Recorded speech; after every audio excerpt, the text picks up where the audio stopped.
Something of this size would leave a sonic footprint much like what we know as a tornado path. It would just demolish things on the ground. Why don't we see that? I have no idea. That's a good answer. Angela and local radio station Mandatory FM introduced me to Ricky Sorrells. We had a drink at the local bar where he agreed to meet with me the following day. All these aircraft in the area, they wouldn't normally be flying. They told me that Ricky had seen a lot more than lights in the sky. Hey, we can close that door, kiddo. I used to think that people that saw this and came on camera and said this kind of stuff, I thought, man, these guys need some help, you know? But it happened to me, and I can't change that. I had a hard time dealing with it, but... So you looked out all the way in that direction, you didn't see the edge? Looking up, Ricky said he could not see the edge of the craft in any direction. You couldn't see the edge of it? Couldn't see the edge of it. But I do know this, it's bigger. You could have landed an airplane on that, I believe. God, it's an incredible story. Nothing, no sound, no when it was hovering, nothing when it moved from left to right, and nothing when it took off. And holding his rifle and sometimes actually looking through his scope, Ricky stood under the craft for about 3 minutes. I don't know if you've ever been in that situation, but no, I certainly haven't. I've been in it only very few times in my life, but I had to slow my mind down to actually think about what to do with it, the information that I was receiving for the first time. And that's what I did. I studied it. You know, I seen no nuts, bolts, rivets, seams, no welds, none of this. It looked like a piece of sheet metal. You know, it wasn't shiny. It was a dull, I don't know what you call it, matte finish maybe. And this is what I had a hard time with, was if something was to leave, in my mind, it should pivot up and go, like an airplane would. Yeah. This did not do that. This stayed completely flat, and it went at a 45-degree angle away. And it took off at such a high rate of speed that no way I can describe it as if I would have blinked. I would have thought it just disappeared. On January 21st, 2008, Robert Powell and Glenn Schultz received radar data from the FAA. This image was created directly from that data.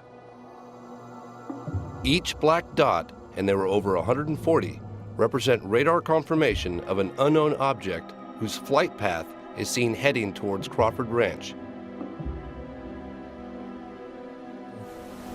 I just want to know what it is. You know, why was it here? What was it? Is it ours? You know, that kind of thing. Although the military initially denied being in the area, the official explanation from the Air Force is now a flight of F-16s. After each witness I meet, I find it increasingly difficult to accept the military's response. I've actually stepped back and tried to view the big picture. I would like to find out what it is. And if people believe me, okay. If they don't, that's okay too. T-minus 15 seconds and counting. 9. Mercury astronaut Gordon Cooper was the last American astronaut to go up in space alone. He orbited the planet 22 times. While stationed at Edwards Air Force Base in the early 1950s, Cooper was part of an event that has never been explained. I was having some cameramen film the installation of a precision landing facility we were putting in right on the edge of the dry lake. And this saucer flew right over them and put down 3 little gear and landed out on the dry lake bed. And they went out, picked up their cameras and moved on out toward him filming. And he lifted off, put the gear back in the well, and climbed out at a very high rate of speed and disappeared. By the time they got back with the developed film, I was on the higher and higher and higher level officer talking to me. Finally with the colonel telling me to, when the film arrived at my desk, to put it in the carrier pouch. There would be a courier there at my office by that time already, and And they'd arranged for him to fly in our base airplane back to Washington with these films and do not run prints, et cetera, et cetera, et cetera. Did you watch the film? We didn't have a chance to run it. I had a chance to hold it up to the window and look at it. It was certainly a good film. Did you ever keep in touch with anybody about it or discuss it? How would I keep in touch with anybody about it? There's no way within the military or within the government of keeping track of something that is classified unless you're directly involved in it, and I was not. This meeting was a turning point for my father. Gordon Cooper was an icon of his generation, and my father was amazed by his story.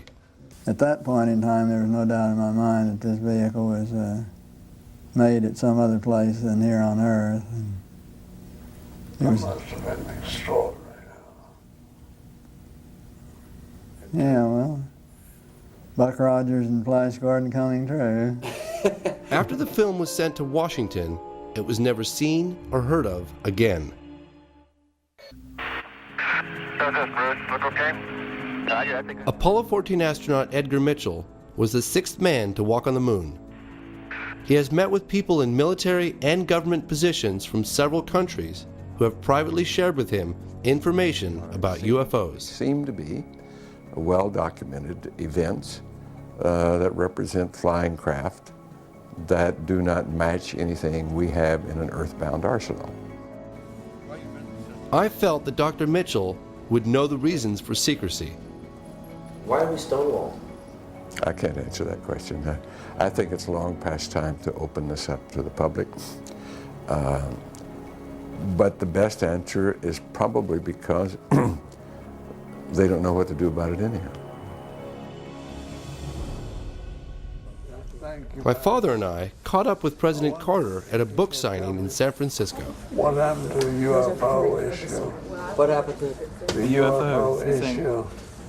I don't really know what happened to it. I saw one, but I don't know what, it just disappeared. Did you ask when you were president? What he said? Yes, but there's a lot of different answers and nobody knows, has proof of things.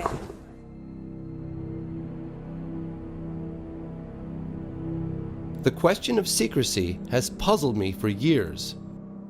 I asked the panelists in D.C. to offer possible explanations. Some of the questions that Man on Street have, and whoever wants to address this can, is why, in your opinion, would any government hide this from the people or not disclose this type of information of what's going on? And when there are witnesses or sightings coming in, they are very reluctant to pick up the issue, to investigate, because they have no structure and they don't know how to handle it. Si existe una amenaza de origen desconocido que no tiene explicación, eso podría amenazar este sistema de conservación de poder. I suspect there are at least 5 agencies in the U.S. government that have investigative capability and do maintain files on UFOs. The public opinion, I think, is asking for information and is ready to believe that there is something serious. If we can convince the government, it could change. Good morning, ladies and gentlemen. My name is Jean-Claude Ribes, and I am an astronomer working for the French Centre National de la Recherche Scientifique from 1963 to 1998. I contributed to the French Cometa report, a 3-year military study on UFOs and national security, released in 1999. Cometa translates as Committee for In-Depth Studies. It was, in essence, a high-level think tank.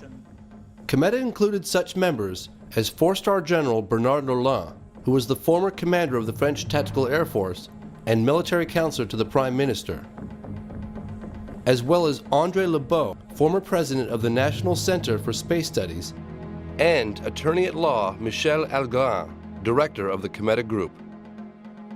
The Cometa Group published its findings in an historical 90-page report titled UFOs in Defense: What Should We Prepare For? The formation of the Cometa Group was initiated by French Air Force General